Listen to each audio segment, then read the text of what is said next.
The Lord of the Rings is often remembered as a story where everything turns out okay in the end. Evil is defeated, the ring is destroyed, the king returns. But Tolkien didn't think that meant the world was made whole again. The world is saved, yes, but it's also diminished. Magic fades, the elves leave, Frodo can't heal. It's all so sad. But that sadness, it's the point.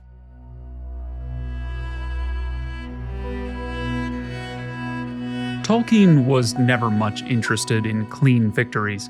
Anyone who has made it to the scouring of the Shire knows that. What he cared about far more deeply was what remains after the victory.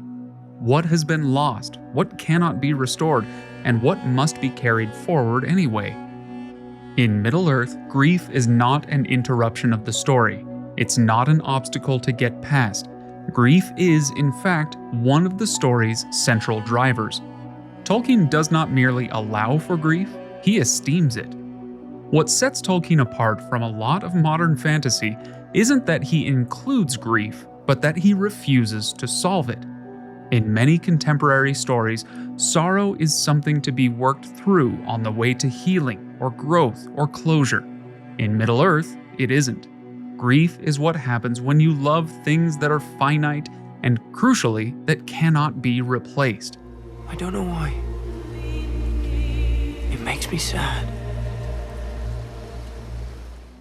The elves are in a constant state of mourning, but not because they are weak.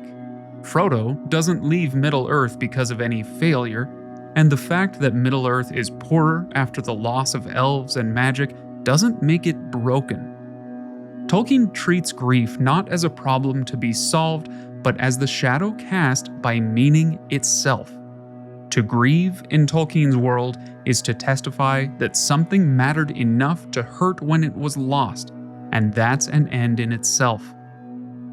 Later fantasy, certainly most of what we're used to today, usually goes a different way.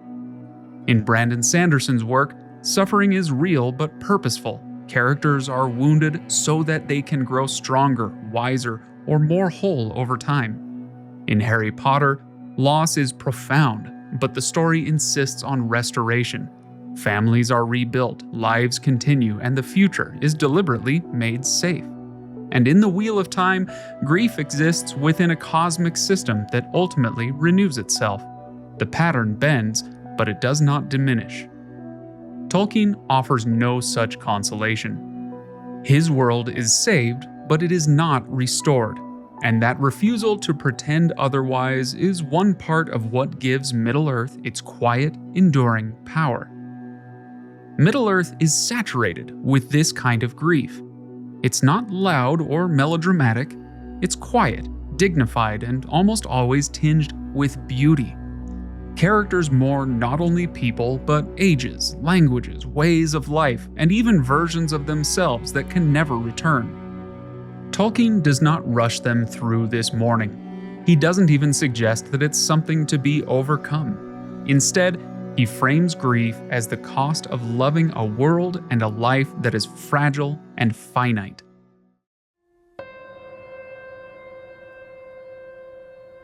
Consider the elves, who are the most grief-marked beings in the legendarium. Immortal, wise, and beautiful, they nonetheless live under a long shadow of loss. Their grief is not rooted in fear of death, but in memory. They remember too much. They remember the two trees, the light of Valinor, the songs of ages long past. Middle-earth for them is always a diminished place, and always increasingly so, and cannot be put back the way it was. It is worthy of love, yet incapable of ever fully healing. And Tolkien never portrays grief in itself as a flaw. The elves don't need to get over their sadness. Their sorrow is the price of their depth. It's precisely because they remember what was lost that they can still make things of such beauty in the present. Songs, crafts, havens like Rivendell and Lothlorien. These are not places where one escapes from grief, they are shaped by it.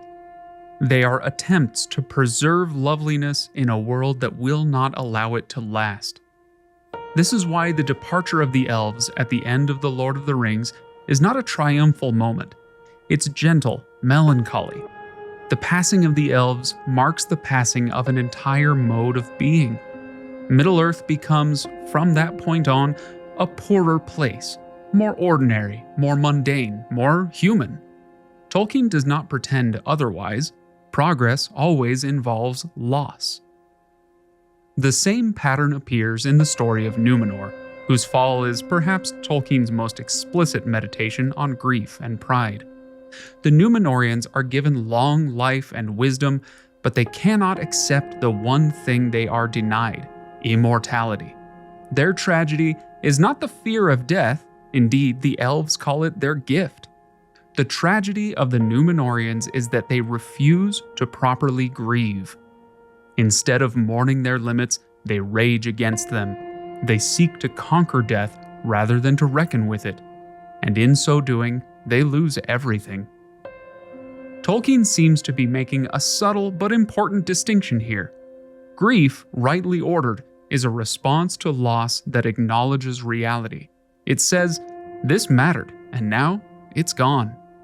What destroys Númenor is not grief, but its absence, the refusal to accept loss as part of the created order. Their downfall comes not from loving too much, but from loving wrongly. The Númenorians' failure to grapple with grief is fairly straightforward, as are its consequences. But it's worth acknowledging the more subtle danger that grief plays for the elves, and one that, in the time of The Lord of the Rings, they've largely succumbed to. They've let the beauty of grief become a toxic nostalgia. Nostalgia is a lot like salt. A pinch can bring out the flavor of a dish. Too much will ruin it. Enough of it, and it becomes poisonous. Where denying grief led the Númenorians to a catastrophic hubris, indulging grief led the elves to stasis. If progress always involves loss, then the elves cannot progress, because they refuse to lose anything more. When the 3 elven rings are made, 2 of them are used to create realms of memory, of nostalgia, of stasis. The only one that stirs action was given up by them to Gandalf. The elves willingly, consciously give in to their grief, and thus their defeat, though longer and sweeter than that of the Númenorians, is assured. All of this raises a logical question. So, how are we supposed to understand and deal with grief?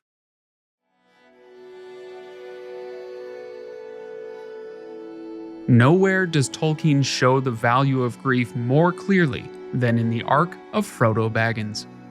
Frodo does not get a conventional happy ending. He succeeds in his task, well, more or less, but he is not healed by it. The wound from Weathertop lingers. The burden of the ring leaves scars that cannot be erased. Frodo returns to the Shire, but he cannot fully return to himself. This isn't a narrative oversight, it's the point. Tolkien, the orphan, and Tolkien, the veteran of the Somme, understood that some forms of suffering change a person permanently, and that pretending otherwise is dishonest. Frodo's grief is quiet and internal, but profound. His old home remains, but his old self is gone. He feels out of place in the world he saved, and he cannot simply reintegrate into normal life. His departure to the West is not a reward so much as mercy. And crucially, Frodo's grief does not negate the value of what he accomplished. Quite the opposite, it confirms it. The costliness of the victory is what gives it weight. If Frodo could simply shrug off his wounds, the story would feel thinner, cheaper. Tolkien refuses that shortcut. He insists that salvation, even when it comes, leaves marks. Sam Gamgee offers a complementary vision. Sam grieves too. He grieves Frodo's departure, the fading of the elves, the end of the great days. But Sam is able to remain. He marries, has children, becomes a gardener and a mayor. This is not because he loved less, but because his ordeal having been different, his grief takes a different shape. It's one more way that Sam is a true hero in this story. Sam's gift is the ability to carry sorrow forward without being consumed by it. He remembers, he mourns, and then he plants his garden.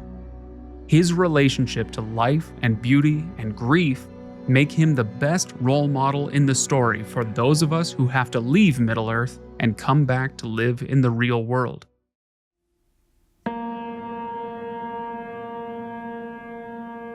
The final line of The Lord of the Rings. Well, I'm back. Isn't triumphant. It's tender and restrained and profoundly human. Life goes on, but it's not the same life as before. Tolkien is honest about that. The world is saved. It's also diminished. And that for him is not a contradiction. If what you know of Middle-earth comes mostly from the Peter Jackson films, all of this may not seem obvious. The film's writers did an incredible job weaving powerful lines from the book throughout the film. But there's one line that has always bothered me. When the Fellowship comes to Lothlorien, Galadriel tells them that the world has grown full of peril. And in all lands love is now mingled with grief. Pretty grim. Tolkien's version of that line also comes in Lothlorien from Haldir, who says that the world is indeed full of peril, but still there is much that is fair. And though in all lands love is now mingled with grief, it grows perhaps the greater. This turns the point from the film on its head. Grief being mingled with love isn't a disaster, it's the point. In Tolkien, beauty and loss are inseparable. Things are precious because they do not last. Love hurts because it matters. Grief is the shadow cast by meaning. A world without grief would not be a perfect world. It would be a flattened one. This may be why Tolkien's work resonates so strongly with readers who have known real loss. He doesn't insult grief by rushing past it or explaining it away, nor does he say that you aren't whole until you've conquered your grief. He allows it to coexist with joy, hope, and even humor. Middle-earth isn't grim, but it's also never naive. It recognizes that to love life is to risk being wounded by it. Tolkien once wrote that fairy stories offer a fleeting glimpse of joy, joy beyond the walls of the world, poignant as grief. That pairing is not accidental. In Middle-earth, joy and grief are not opposites, they are intertwined. Each sharpens the other. Each gives the other its depth. In the end, Tolkien does not promise that grief will be undone. He promises that it will be honored, that it will be remembered, that it will be woven into a larger story in which loss is real but not meaningless. In his stories, he tells us that sorrow is not a flaw in the design, it is part of the beauty.